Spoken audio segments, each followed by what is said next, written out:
I guess I was initially expecting to work with kids, obviously, and be able to be around children and help them learn and kind of do things that help kids learn in the best way that they can.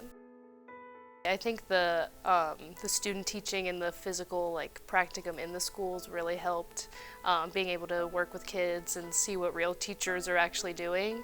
And I actually student taught in the area that I'm teaching now, so I think that really helped me get used to the area and how things work here. I had a pretty interesting student teaching experience with a wide array of children and ability levels and behavioral expectations and things like that. So I personally felt pretty well prepared, but I don't think anything really prepares you for how much work there is in addition to the teaching part. My initial expectations were a ton of lesson planning, lots of expectations from the school and the school board outside of contract hours, and lots of bad student behavior. At Longwood, my initial expectations set me up well for the path that I'm in now. Longwood really prepares its educators in special education to work in the inclusion setting, which is the field that I'm in now. And Longwood also provides several opportunities for practicum and internships to allow us to prepare for what we might experience in the field. And so a lot of those experiences and opportunities have shaped my ability to teach now and to give instruction to students more than the things that I've learned in the classroom. I came into it in an unconventional way. So I decided halfway through my degree that I wanted to be a teacher.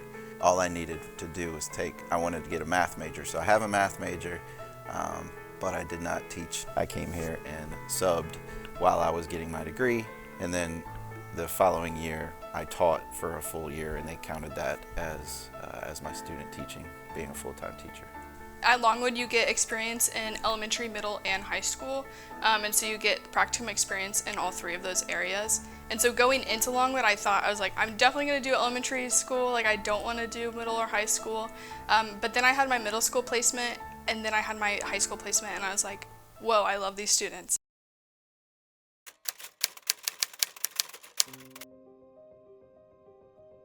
I've had really wonderful mentors throughout my experience here, and my whole third grade team has just been wonderful and really accepting and including me in things and giving me support. And I don't feel pressured to know everything right now, which I think sometimes a lot of first-year teachers do.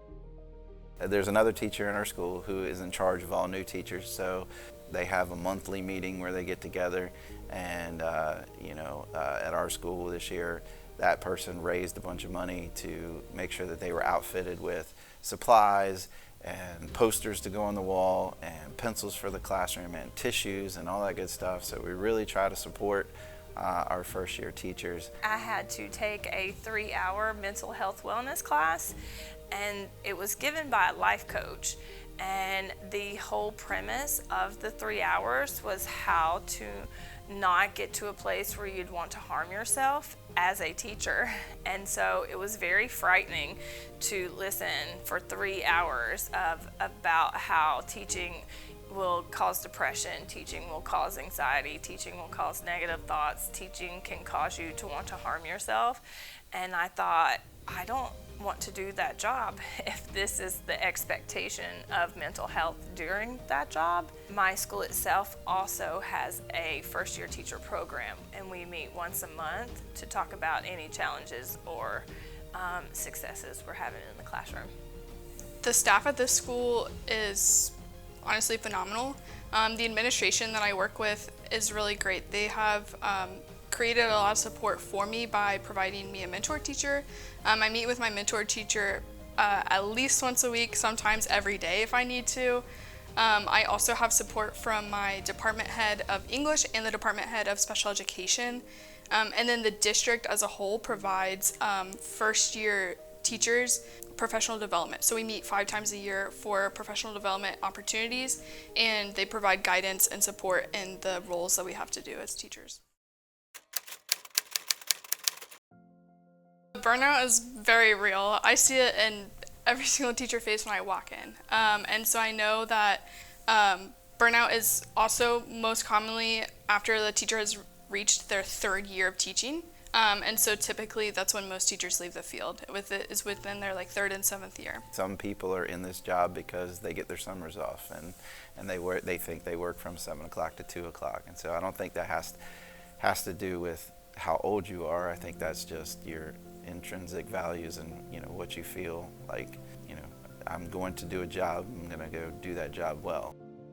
At the ends of marking periods or like milestone areas where like everything's due this day, I can definitely feel the burnout and the stress and the all of the beautiful things that come with that.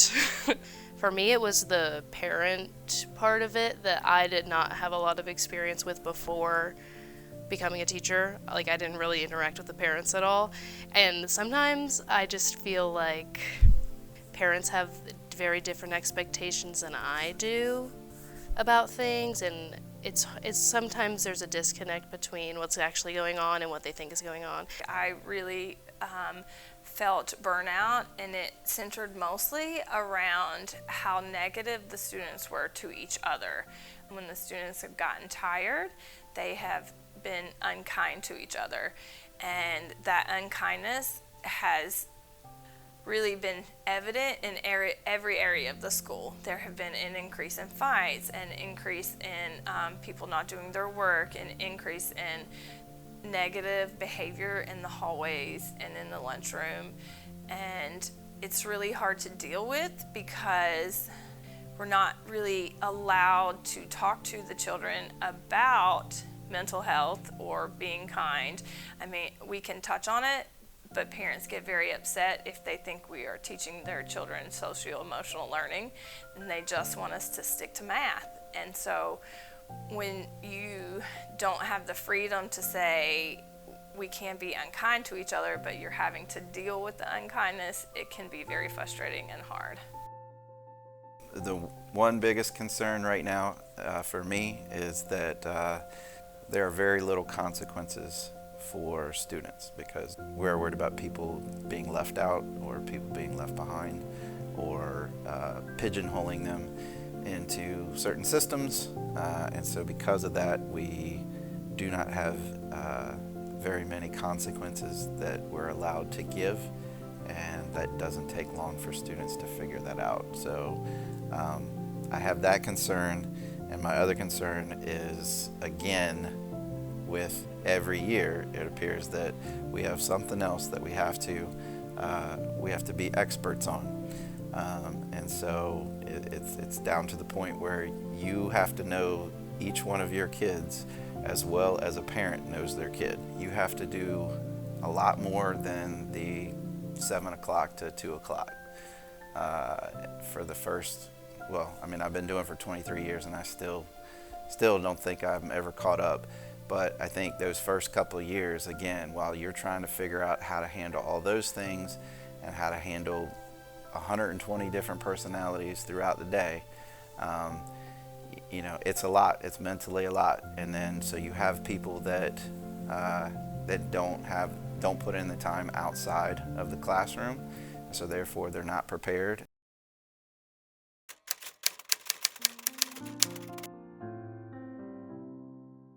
Students deserve that there are people who show up for them in their lives. And so many of my students come from homes where there's not really someone showing up for them every day. And so if I can be that adult in their life to do that, then that's what I want to do. Seeing the kids grow and like show that they've actually learned the things that I've taught them has been wonderful. And seeing them like feel more confident, and I've seen them, a lot of them kind of come out of their shells and build relationships with each other and myself, and I think I just overall feel a lot more comfortable and confident in everything since even the beginning of the year. I have this little like mantra or mindset rather that all behavior is a form of communication. So even the kids that are going to give you the most difficulty, they just are trying to communicate something to you. whether they're doing it in a positive way or not. There's something deeper in there to get to, and so I try to let that, or not let that, discourage me from being positive about things and seeing the positive in every interaction I have. When I see a student who's struggling with a concept get it, it makes me incredibly happy, especially with math, because they will use math in their life. So when they understand how to add a positive and negative number, I know they're going to use that for their checking account, for everyday things in life. And when they get it, it makes me super excited.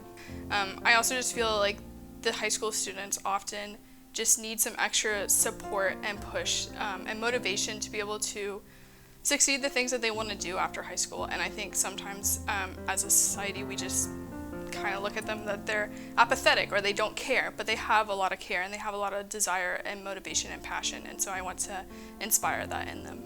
You know, one of the things we try to get our teachers to do is to become involved, and so, you know, like help coach something, or, you know, help sponsor a class, or, you know, go out to the activities, go see things, become part of the school more than just a teacher.